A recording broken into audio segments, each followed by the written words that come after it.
Penyidik Komisi Pemberantasan Korupsi Novel Baswedan merasa dikerjai karena penerornya Rahmat Kadir Mahulete dan Roni Bugis hanya dituntut hukuman 1 tahun penjara. Mantan anggota Polri itu juga merasa pemerintah lalai terhadap kasus yang menerpanya. Ia menganggap pekerjaannya untuk memberantas mafia hukum hanya dipandang sebelah mata.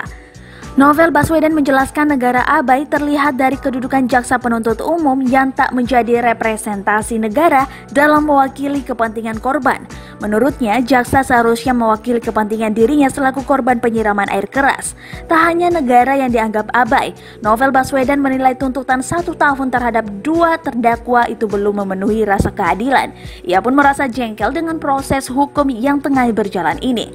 Novel Baswedan menyebut sejak awal proses hukum terhadap 2 pelaku itu hanya formalitas belaka agar ada kepastian hukum.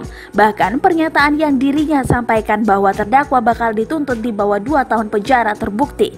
Meskipun demikian, Novel Baswedan menyebut terdapat hal positif dalam proses hukum pelaku penyiraman air keras.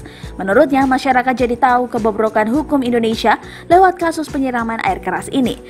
Novel Baswedan yang kehilangan penglihatan mata kirinya itu berharap majelis hakim dapat mempertimbangkan pendapat hukum pihak yang merasa berkepentingan dalam menjatuhkan putusan nanti.